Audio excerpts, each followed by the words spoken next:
Good morning. Good morning. I'll tell you a very quick, I'll try and make a very quick story. One Wednesday afternoon, many years ago, I went down and I started doing my talk about taking the fear away from cold calling. There was probably around about 20, maybe 25 sales guys in this auditorium, which actually held about 60 people, so it's pretty empty. And I was doing this talk about taking the fear away from cold calling, and there were 4 guys at the back of the class, 4 guys who every single time I made an effort to convince them, the more I did that, the more I seemed to alienate those 4 people. So I tried, right, and I tried, and I tried, and I tried, and I tried, and I really tried every single time to get them to believe what I was saying was the truth. And I meant it. This wasn't some sort of talk, this was a real truth. This is about my life that I'm telling you about. And every single time I did that, right, each time they become more and more and more and more and more alienated from me. And I thought to myself, what do I do now? And I've been trained to present. I've been trained to do these talks. I found myself going away from every single solitary thing that I'd actually been ever taught to do. I came away from the structure of what I was talking about, and I said these words. For those people who do not believe that I believe in what I'm saying, I will come in here tomorrow, and I will make a live cold call using your material, phoning your prospects from your database, live in front of all of you on a speakerphone. Now will you believe me? And as the words were coming out, my mouth was going, oh shit.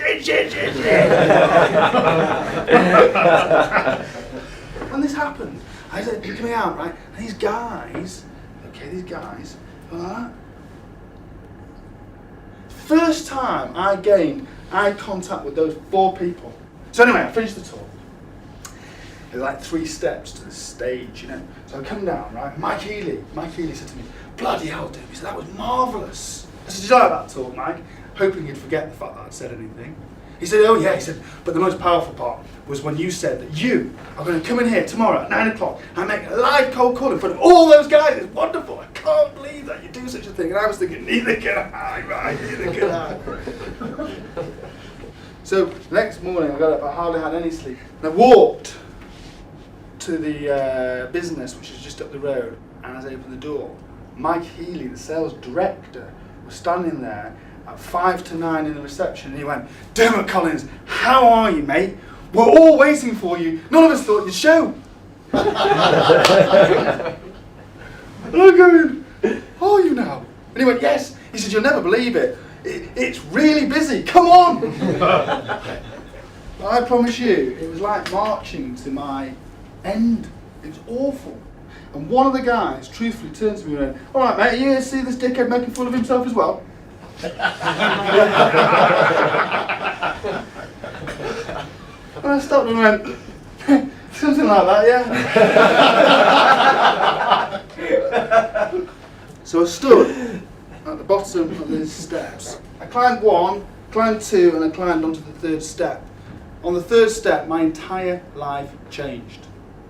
I stood there, and every ounce of doubt, every ounce of excuses, everything went. I stood there and I thought this: I would rather stand here and fail than sit down there in that auditorium and fill my life full of excuses for my non-performance.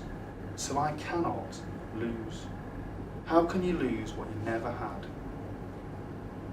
So every time I pick a phone up, no matter what the circumstances are, I always think, how can I lose what I never had?